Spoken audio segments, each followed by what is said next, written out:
সুভাষ উচ্চ বিদ্যালয়ের বিজ্ঞানাগার 101 নম্বর কক্ষ। আজকে এই যে দল আছে এখানে, চারটি দলে চারটি প্রজেক্ট আছে, চারটি প্রকল্প। বাদ থেকে আমাদের দেশে স্যার অনেক সময় প্রায় সময় বন্যা হয়, বন্যার জন্য আমাদের দেশে বিভিন্ন ক্ষতি, বিলিয়ন ট্রিলিয়ন ডলার ক্ষতি হয়। এর জন্য আমি রূপান্তর করবো, রূপান্তর করে সেটাকে আমরা নাম্বারে রূপান্তর করবো, রূপান্তর করে সেটাকে আমরা অ্যালফাবেটে রূপান্তর করে আমাদের এটা ঘোরার মাধ্যমে তুমি কি বোঝাতে চাচ্ছ যে এটা কি হবে? যেটা ভালো ধোয়া নাকি খারাপ ধোঁয়া। যদি ভালো ধোয়া হয় তাহলে সেটাকে ফেল করবে না, খারাপ ধোয়া হয় যেরকম আসসালামু আলাইকুম, আপনারা কেমন আছেন? আপনাদেরকে স্বাগত জানাচ্ছি একটি ভিডিওতে, যেখানে আপনারা দেখতে পাচ্ছেন সুভাষ উচ্চ বিদ্যালয়ের বিজ্ঞানাগার 101 নম্বর কক্ষ। আজকে এই কক্ষে কি হচ্ছে আপনাদেরকে দেখাবো।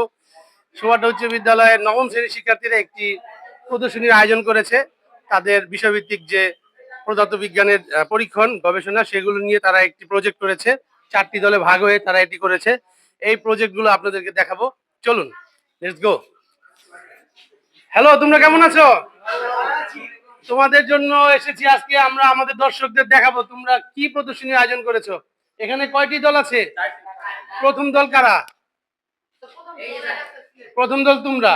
আচ্ছা, তুমি একটু বলো তোমার নাম কি? আমার নাম সাকিবুল আলম সাকিব। আচ্ছা, সাকিবুল আলম সাকিব, তুমি কোন বিভাগের ছাত্র? আমি বিজ্ঞান বিভাগের ছাত্র। তুমি?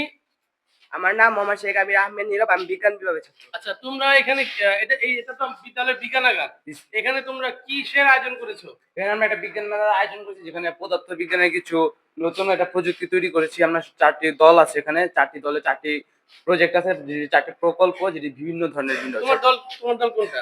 আমার দল গ্রুপ 3। আচ্ছা, তোমার সাথে আমরা আরো কথা বলবো, আগে আমরা এই প্রজেক্টটা দেখতে চাচ্ছি। আচ্ছা, তোমাদের ওয়ালাইকুম আসসালাম, তোমাদের দলের প্রধান কে? আচ্ছা, প্রসেনজিৎ তুমি না? আর তুমি হলো রায়ান? জি আচ্ছা, না স্যার, রোহান। ঠিক আছে, তোমরা বলো যে এই যে প্রজেক্টটা তোমরা এখানে এনেছো, তৈরি করেছো, এই প্রজেক্টটা তোমরা কি বোঝাতে চাচ্ছ এবং তোমরা কি নতুনত্ব এনেছো? এই প্রজেক্ট হচ্ছে স্যার, এই যে আমাদের দেশে প্রতি স্যার ওই যে প্রায় স্যার ওই যে দুর্যোগের শিকার হচ্ছে স্যার। এই জন্য বন্যা হয় অনেক সময় দেখা যায় স্যার, এই যে ভারত থেকে আসা বাদ থেকে আমাদের দেশে স্যার অনেক সময় প্রায় সময় বন্যা হয়, বন্যার জন্য আমাদের দেশে বিভিন্ন ক্ষতি, বিলিয়ন ট্রিলিয়ন ডলার ক্ষতি হয়। এর জন্য আমরা একটা নতুন প্রকল্প নিয়ে, একটা প্রযুক্তি নিয়ে এসেছি, যাতে আমাদের এটাকে আমরা প্রতিরোধ করতে পারি এবং সকল মানুষের সমাধানের চেষ্টা করতে পারি। এই জন্য দর্শক, আপনারা শুনলেন ওরা কি সুন্দর একটি প্রকল্প এনেছে, যে বন্যা প্রতিরোধ প্রকল্প, যেটা ওরা এখন করে দেখাবে আপনাদের সামনে। তোমরা একটু দেখাও এটা কিভাবে কাজ করে। স্যার, আমরা পানি পানি রেডি করি। আমাদের এখানে প্রথম যে প্রকল্পটা আছে, যে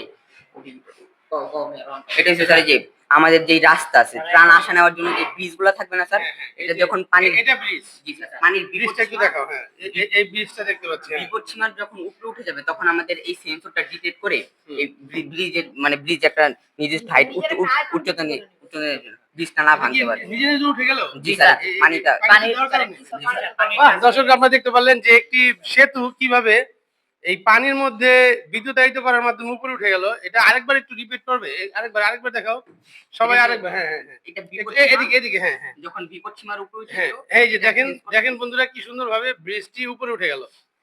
তাহলে আমরা বলতে পারি যে ওদের এই প্রজেক্টটা সফল। এটা বাস্তবে আমরা কিভাবে বাংলাদেশে, আমাদের দেশে প্রয়োগ করব, আমরা তৈরি করব, এটা নিয়ে আমরা ভাবতে হবে। আরেকটা আছে। হ্যাঁ, দ্বিতীয় হচ্ছে হলো আমাদের গ্রাম, যে সময় গ্রামের বিপদ সীমা পার করবে, তখন গ্রামকে একটু মানে বন্যার বন্যার আগে দেখতে পাচ্ছেন আপনারা যে এখানে একটি অ্যালার্মিং সংকেত দিচ্ছে যে বন্যা আসতেছে, পূর্বাভাস দিচ্ছে। আপনাদের কেমন লাগলো এই প্রজেক্টটি আপনারা জানাবেন। আমরা আরো দেখবো, আরো প্রজেক্ট দেখবো।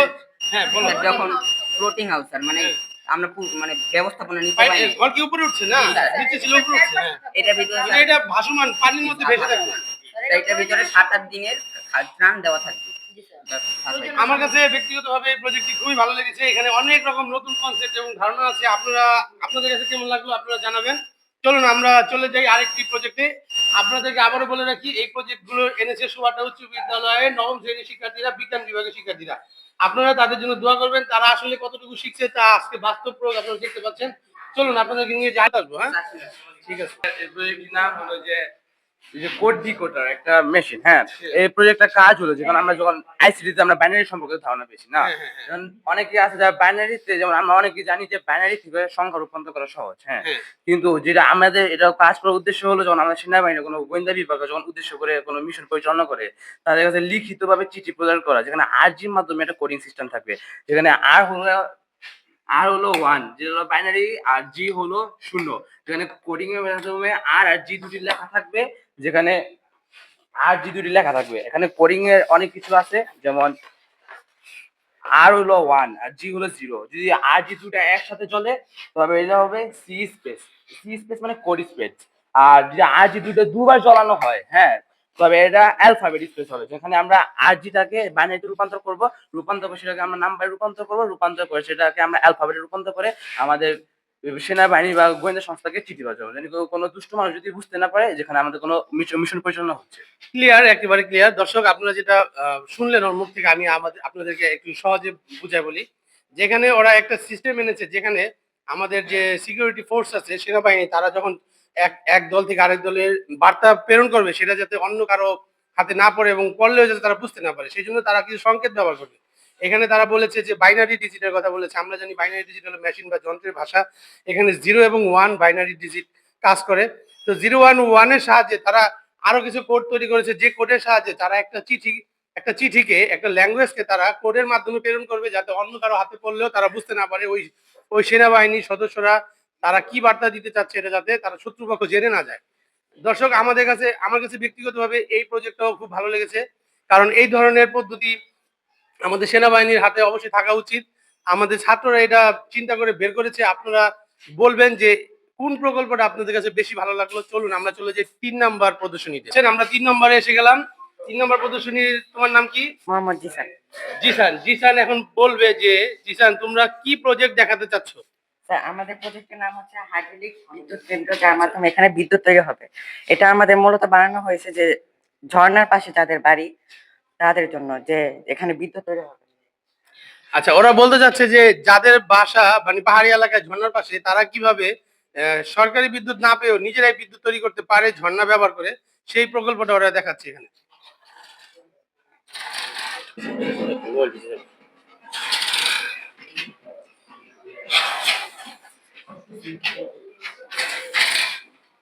একটি চাকা ঘোরালে চাকার মধ্যে কতগুলো আমরা পাংখা দেখতে পাচ্ছি। এটা ঘোরার মাধ্যমে তুমি কি বোঝাতে চাচ্ছ যে এটা কি হবে? এখানে বিদ্যুৎ তৈরি হবে, টারবাইন উপর থেকে পানি যখন এই টারবাইনের মধ্যে পড়বে তখন বিদ্যুৎ তৈরি হবে। আচ্ছা, আপনারা দেখতে পাচ্ছেন যে কিভাবে মানে প্রাকৃতিক উৎস থেকে কিভাবে কৃত্রিম পন্থায় বিদ্যুৎ উৎপাদন করা যায়, সেই পদ্ধতিটা আপনারা দেখলেন। এবং এটা ঝর্ণা অবশ্যই লাগবে এই পদ্ধতিটা বাস্তবায়ন করতে হলে। আমাদের দেশে বিদ্যুতের চাহিদা আছে, বিদ্যুৎ আমাদের দরকার। বিদ্যুৎ ছাড়া আধুনিক বিশ্ব কল্পনা করা যায় না। এই জন্য আমাদের শিক্ষার্থীরা বিদ্যুৎ নিয়ে একটা নতুন কনসেপ্ট নিয়ে এসেছে। আমরা নদীর পানি থেকে বিদ্যুৎ তৈরির কথা শুনেছি, আমরা বাতাস থেকে বিদ্যুৎ তৈরি করার কথা শুনেছি, এখন আমরা ঝর্ণার পানি থেকে বিদ্যুৎ তৈরির কথা জানলাম। এটা নিয়ে আরো কাজ করতে হবে, তাহলে আমরা হয়তো আমাদের দেশের বিদ্যুতের চাহিদা পূরণ করতে পারবো।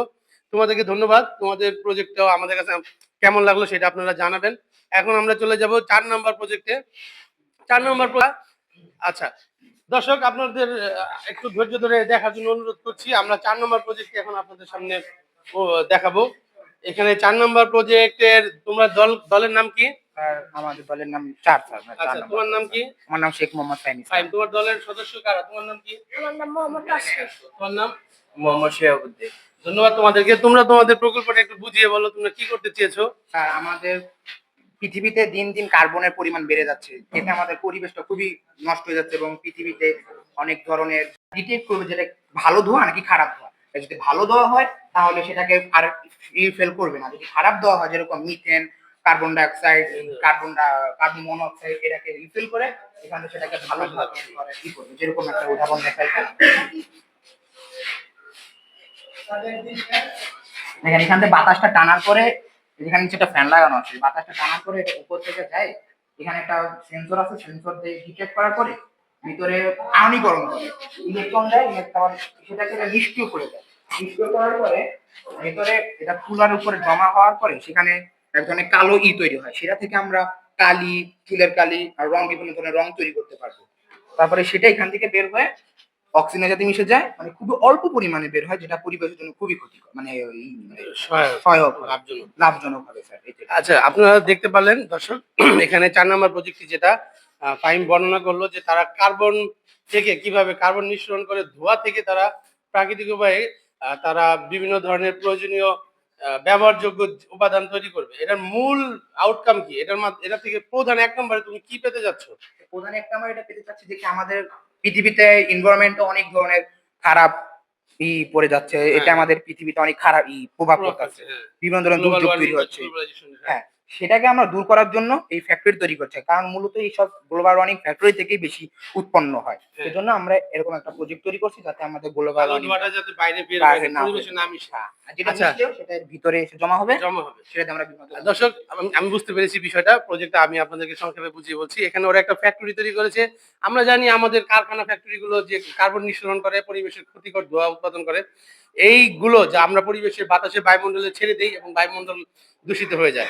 ওরা যে কনসেপ্ট এনেছে যে ওরা ফ্যাক্টরিতে যে উৎপন্ন ধোঁয়াগুলো ওরা বাইরে বের করবে না। ওরা এটা একটা একটা একটা একদম একটা ট্যাঙ্কের মধ্যে বা একটা একটা হ্যাঁ, ফিল্টারের ভিতরে জমা রাখবে। যেখান থেকে ধোঁয়াটা বিশুদ্ধ হয়ে সাদা ধোঁয়া বের হবে এবং ধোঁয়ার কালো অংশগুলো জমা হয়ে এখানে রয়ে যাবে। আর এই কালো উচ্ছিষ্ট অংশগুলো দিয়ে আরো প্রয়োজনীয় অন্য উপাদান তৈরি করা যাবে। আহ বন্ধুরা, অনেকক্ষণ আপনারা থাকলেন আমাদের সাথে। সুভাষ উচ্চ বিদ্যালয়ের থেকে আমরা এই ভিডিওটি আপনাদের জন্য প্রেজেন্ট করছি। নবম শ্রেণী শিক্ষার্থীদের, বিজ্ঞান বিষয়ে শিক্ষার্থীদের প্রদর্শনী ছিল।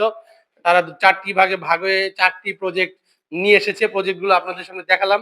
আপনারা মন্তব্য করবেন, বলবেন কোন প্রজেক্টটি আপনাদের কাছে ভালো লেগেছে। তারা নিয়ে এসেছে বন্যা প্রতিরোধক ব্যবস্থা, তারা নিয়ে এসেছে কার্বন প্রতিরোধক ব্যবস্থা, এবং তারা নিয়ে এসেছে প্রাকৃতিক ঝর্ণা থেকে বিদ্যুৎ উৎপাদন, এবং তারা আরেকটি নিয়ে এসেছে যে সিকিউরিটি ফোর্স, সেনাবাহিনী তাদের যে ইন্টেলিজেন্স আছে তাদের বার্তাগুলো কিভাবে তারা গোপনে প্রেরণ করবে সেই পদ্ধতি নিয়ে এসেছে। সব মিলিয়ে আপনাদের কাছে আজকে আমাদের বিদ্যালয়ের বিজ্ঞান শিক্ষার্থীদের কার্যক্রমগুলো তুলে ধরলাম। আপনারা হয়তো দেখলেন, ভালো লাগলো। এখন আমরা ভিডিওটি শেষ করব।